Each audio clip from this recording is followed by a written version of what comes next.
नमस्कार.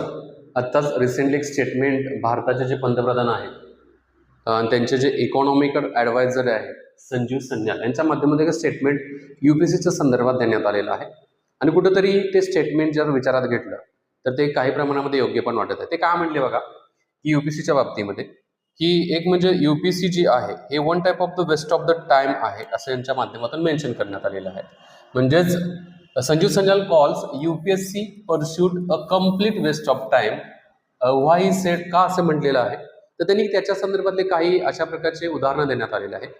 आजचं जर युग बघितलं तर युगामध्ये आर्टिफिशियल इंटेलिजन्सी असेल, त्याचबरोबर मशीन लर्निंग असेल आणि प्रत्येक वेळा काही ना काहीतरी ॲडव्हान्स येत आहे आणि UPSC अजूनही बऱ्याच वर्षापासून एक ट्रॅडिशनल पद्धत जी आहे ना ती फॉलो करत आहे आणि त्या ट्रॅडिशनल पद्धतीला ॲडॉप्ट करणं जो नवीन ॲडमिनिस्ट्रेटर जो येणार असेल ना किंवा जो नवीन IAS किंवा UPSCमधून जो सिलेक्ट झालेला असेल त्याला थोडं जड जात आहे. सो जे UPSCचं प्रिपरेशन करत असतात त्याच्या पाठीमागचा एक उद्देश असतो की जॉब त्यांचा जो सिक्युअर जॉब या दृष्टिकोनातून करत असतात.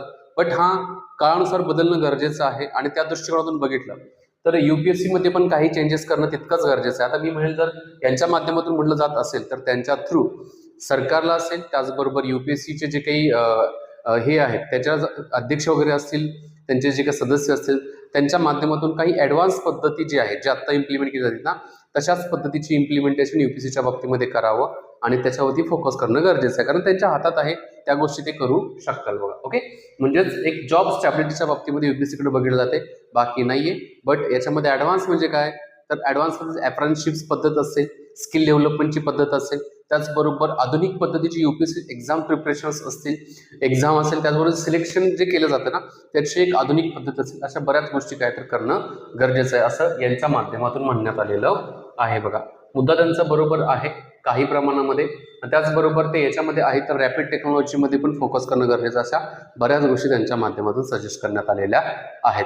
अशा प्रकारच्या व्हिडिओसाठी चॅनल सबस्क्राईब नक्की करा. जय हिंद मित्रांनो.